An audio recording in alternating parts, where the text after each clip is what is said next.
sinners, and saints. Dust off those horns and halos. It's time for Alley After Dark. Sinners, saints, bitches, whores, sluts, skanks, pole smokers, butt lickers, ass munchers, etc., etc., etc. How the hell are you doing? I hope you're doing well. I hope you're feeling sexy and you're horny if you want to be. And I sound like I'm hyped up on speed or something. I don't know. But what a day. What a week it has been, I have to say. Not always in a good way, but you know what? There's a sense in me that in the gay community that I know, we're getting back to some of our rebellious days. I like having the reputation of being a bad boy, even though I guess the term bad boy is really a reference for guys that are much younger than me. It sort of still fits with me, according to other people anyway. I don't think of myself as a bad boy. I just think of myself as a curious boy. I am adventurous. I don't feel guilty about that. I don't mind flirting and making out with a total stranger. Even if you've talked to someone at the bar for 2 or 3 hours, they're still a stranger. You know that, right? So this argument about how well you should know someone before you do something, well, that's up to your own moral standards, your ethics, your own beliefs, your own protocols, whatever you want to call it. But I thought this morning when I was shopping for groceries, it's always a grocery store, isn't it, for me? When I was shopping this morning, something happened that would have been the perfect intro to a porn. Okay, so I was shopping and I'm at the end of the aisles and I'm always looking down each aisle. Well, I guess it was the candy aisle. It was the candy aisle. And this guy wearing a tank top and shorts, holy shit. That was an ass and a half in those tight shorts. I was just like, wow, that is so fucking hot. I need to circle back and check this out again.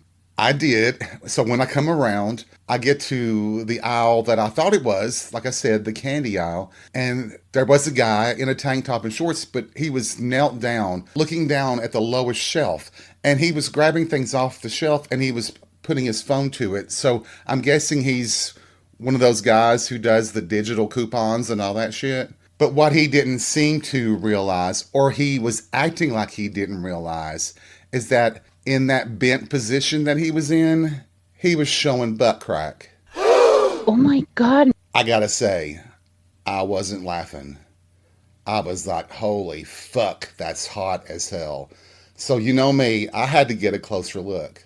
So I'm just going down the aisle, slowly, taking it in as I'm getting closer and closer, wondering if he would stand up or not. But he kept focusing on this idea of grabbing things off the shelf, the lowest one, and he was scanning them. He was. So it had to be those digital coupon things, you know, that shit. I just can't deal with that. And I come right up to him, and I'm just taking it in. I'm just, oh, Jesus. Not only is he muscular and young and firm and fit, but he had that patch of hair right above his ass crack. Y'all know what I'm talking about? That sort of triangular shape of hair that some men have, especially ones that are hairy. Well, actually, those that aren't hairy, it seems to grow right above guys' butts. And that is a trigger for me. Holy shit, it is just one of those things that make me, go crazy. What a way to kick off the day. I was just taking that all in and I was just like, Jesus Christ, this is fucking hot. When I come right up behind him, I did slow down, probably too obviously slow down. And he suddenly realized that maybe his butt crack was showing because he kind of straightened up a little bit, still squatted down and reached for his backside. He reached back there and I just went on then because he stood up. But if I had gotten his attention and he had offered me any type of come hither look, yeah, I would have pushed my cart to the corner and I would have dragged his dick into that bathroom and I would have worshipped the gods.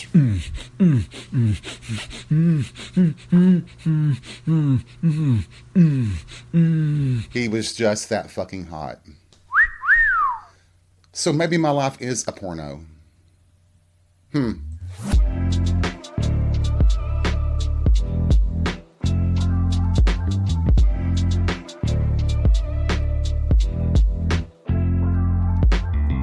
more I thought about that incident and was savoring it, if you know what I mean, I started thinking, was he doing that on purpose? Not for my benefit, but for everyone's benefit. Maybe he is an exhibitionist. Maybe he wanted to get a reaction. He did from me. Other people that were in the aisle, well, there was only two other people in the aisle, they didn't seem to even notice. And I was like, how could you not notice? Somebody that fucking hot in that position, knelt down almost on their knees. Oh, Jesus Christ. I bet some of you are thinking, well, why didn't you pursue it? Why didn't you try to make a move, get his attention that you wanted to swallow the dog? Honestly, I thought I had. I thought he had recognized me the time I went around. But also, if he's an exhibitionist, he just gets off on people admiring him, looking at him. That's the case for a lot of men, straight men in particular. I shouldn't have said that. All men. We know the types, don't we? There's a guy that comes into the bar for happy hour on occasion, and I know that the bartender likes him a lot on a physical level, but he just acts so cocky and arrogant. He's the kind that if he was actually kind of nice and not so arrogant, you could probably be friends with him. But in most cases, it would just be, if the situation lent itself, I would say it would be a grudge fuck. You would just do it because you just want to, like, say fuck you in a physical way to his attitude. Is that what we always expect of men?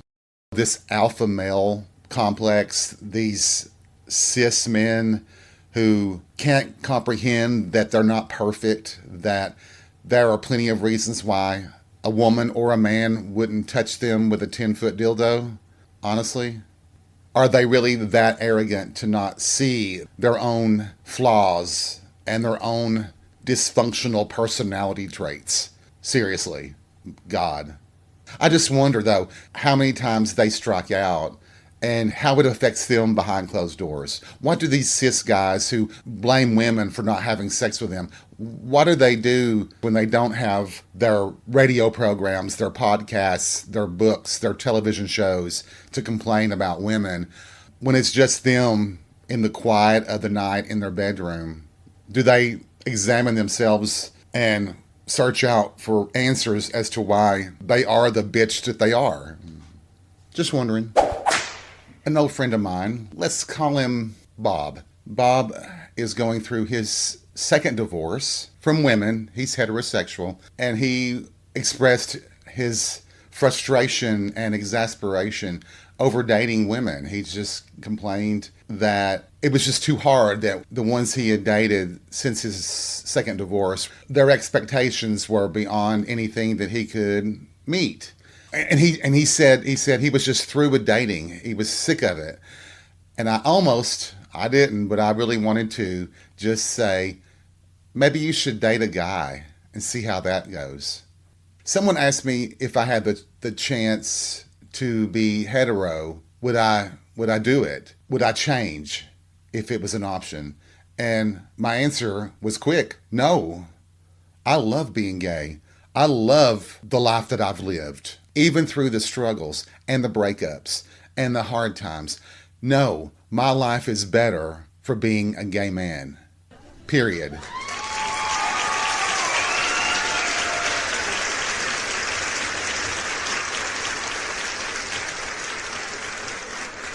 I know tons of people that are heterosexual, and they're no happier than anybody else. They have as many problems and issues as gay people do. They just have an advantage where they may not get fired from a job for being heterosexual. You won't be mistreated by a lot of people for being heterosexual. That's the only advantage I see. For my life, I can go back through my memories, and you all know there's a lot of them, and really look at times that were perfect as anything could be. So I think that I would not have had such a wonderful life had I turned out to be heterosexual. And then people will say, like, well, you missed out on kids. You missed out on the holidays with your own family. No, I didn't. I have my family. I don't really want kids. I don't think nature intended for every person on this planet to reproduce. We've had that discussion before. It seems logical to me that nature would make a certain percentage of people gay to help naturally control birth rates. It makes sense to me, but I don't know why it doesn't make sense to everybody else. But, so be it. I've never had that desire to have kids, ever. Yes, of course, there are plenty of gay people who do have children, either through a previous marriage or circumstances. They come out later in life that they're gay and they had a whole family life before that. That's all well and good. That's the path that they traveled, the choices that they made. Even though I don't think choice is the right word there, but that was the circumstances of their lives. I think people create these sort of types of scenarios, like you missed out on having children, yada, yada, yada, just so that they can almost make themselves feel better about their lives.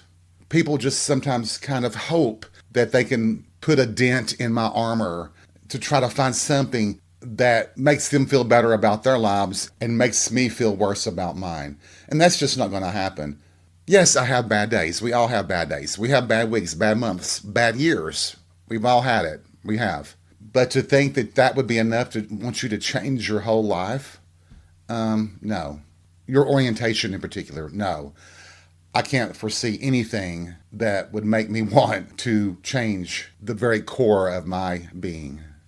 And that's pretty much the reason why I didn't tell my friend Bob maybe he should try dating a guy. Not really easy to do if you're heterosexual, but you could have a platonic relationship with another man, couldn't you? You could have an intimate relationship, but not a physical one, where you live together and do all the things that a couple does. That might be the ultimate best outcome for someone who is so frustrated with the dating scene. But to be honest, I am too. Well, I'm not even in the dating scene. I've been wishy-washy about it. I've mentioned the thought that maybe I wanted to date again. And then just recently, I came out as a romantic. So, I don't know. I guess we really are fluid when it comes to things like that, right?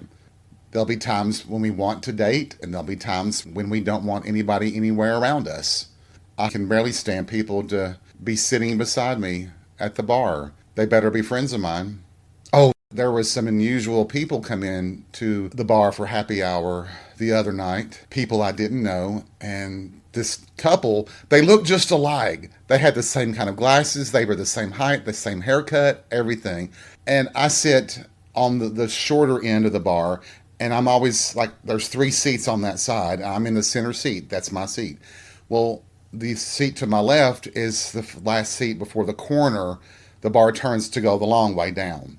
Anyway, so this couple, one was on that side and the one was sitting beside me. And I noticed that he kept scooting over toward me, and it made me very uncomfortable. I just kept noticing that I was leaning farther away to the right. And I didn't want to talk to them. They didn't seem like the talkative type. Of course, get a couple of drinks in me and a couple of shots, and yeah, it's going to be on. We're going to be talking and whatever. Oh, Lord. But there were just some very unique personalities down at the club, and it was a bit of a surprise. I don't know what else to say about that. What is this episode supposed to be about? Actually, I don't know.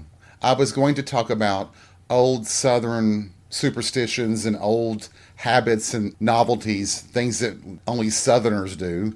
And obviously, I've drifted off of that conversation because of the hot, dark-headed, muscular guy in the tank top and shorts that was knelt down looking at candy prices with a butt crack. Oh, but I could give you an insult. The one guy that gave me the time of day, I had to be mean, and you guys know that I can be mean. He said something kind of snotty to me about being rude to him, and I said something to the effect of, I'm as nice to you as I would be anybody who has a car with a Confederate flag painted on it that's missing 3 hubcaps and the back bumper. I thought that was a pleasant response. Did he have a Confederate flag missing 3 hubcaps and a back bumper? I just guessed that, and I think I guessed right.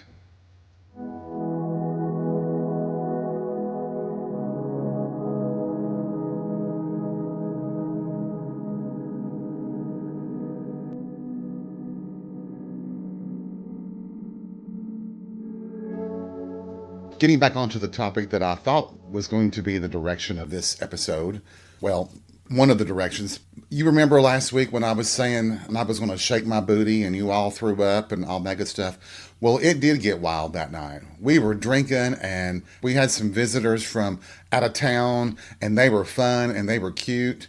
And I was making out with 2 or 3 different guys. I felt 3 or 4 dicks. It felt like the good old days when we were just thumbing our nose at our government, at all the evils and wickedness that exist outside the walls of that club. I thoroughly enjoyed myself. I did not enjoy the hangover the next morning. It felt like I had been dragged down a gravel road by a horse and then trampled by a herd of cattle. Was it worth it? Absolutely. I know that's what's going to develop as we exist in this fucked up new world. We'll get back to the days where we express wild and rebellious freedom within the walls of the gay bars, the gay clubs. That's where it will come to fruition again. We may have to start all over again. And that's a horrible thing to think about, but if it reunifies the gay community to where we really are a community, I think that's a wonderful thing. It shouldn't be about our own survival. It should be about us growing together with the entire world. But no, we're having to protect ourselves once again from all these outside forces. And gosh, though, I just can remember driving into town to my favorite club and just getting wild and rambunctious and loving people and dancing and enjoying conversation and just being primal sometimes, being animal, being sexual. Those were great times. And I will probably talk about it. Well, that's a cornerstone of Alan After Dark, right? All the good times that I've had and the lessons I've learned in this wild and crazy life. And I'm all for it. You know what? Just for the hell of it, let's take a trip back in time to the first time I ever went to a gay bar.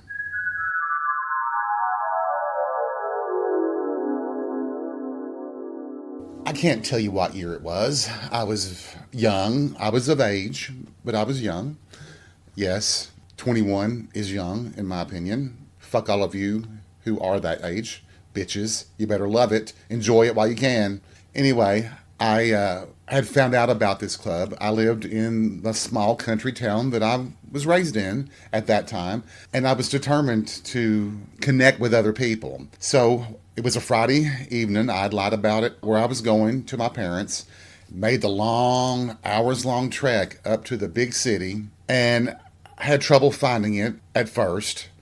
And I just remember that time going down the street that it was supposed to be on and looking over and seeing the name of the club and realizing that was it.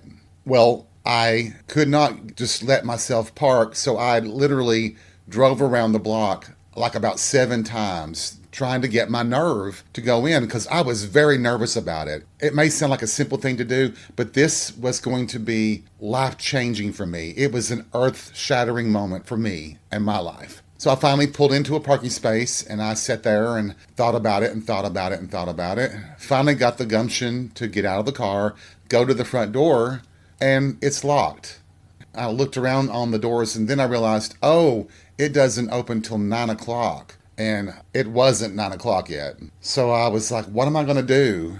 I decided to kind of drive around a little bit, get familiar with the area, understand where I was at, and finally pulled back in. And I thought, well, it's getting close to 9 o'clock. And that's when those lights, the outside lights came on. And I realized that's when they let people know that they were open. Once again, it was hard for me to get the nerve to go, but I went in. There was a guy sitting there, and he asked for my ID, and he charged me like $3 for a cover, which I thought, wow. But I was like, well, you know what, though? This is a gay bar. There's going to be very few people here, and I'm sure they need the money to stay open. Go into the bar, and it's a very unusual bar. It had spiral staircases up to a second floor where they had drag shows. It had a long bar to the right and a circular top bar at a far side, and it had the sunk-in dance floor with the wood railings around it that you could look down on it from three sides. There were two people that went in ahead of me, and they were obviously a couple, because when I went in, I went to the closest table in the far corner just to get my bearings, I guess you could say. And the one was sitting on the other one's lap, and they were making out, and I'm like, okay, well, that's something to see in real life. And I did not know that Friday night was this club's big night. And then within 2 hours, that place was packed, 400 or 500 people. It was that amazing experience, realizing that I wasn't alone, that there were huge numbers of gay people around, that it wasn't just me, that really did make me appreciate the clubs and the bars and what they did for the community. They protected us in ways that most people can't even imagine. That's one of the main reasons why I still support my local gay bar. It's because I appreciate all the time throughout the past where that was the only place you could go and be a gay person and be your actual self.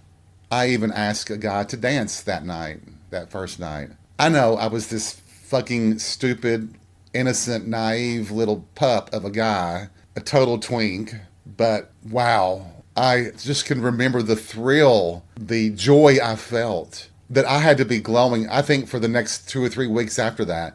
And as soon as I could, I started going like every Friday. I would make up an excuse, a lie, and I would head up to the big city, to the club. And then when I moved out on my own, there was no stopping me. I was going to the club 2, 3, 4 nights a week at first before I started actually dating someone seriously. But honestly, if you go back just couple of decades back, a little bit more than that, but the clubs were basically one of the only ways you could meet other gay people other than cruising. And I've probably talked too long tonight already, so I won't get into the cruising thing again until you all tell me you want to hear about it again. So hats off to the clubs. You will always have my eternal gratitude.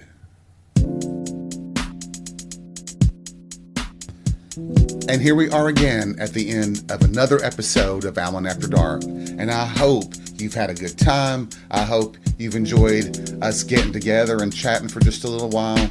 And I hope that you reflect on some of the things that we've talked about. And maybe it puts a smile on your face. Or maybe it provokes you into a new challenge to take on. But either way, as always, take life by the balls and be real. We'll see you soon.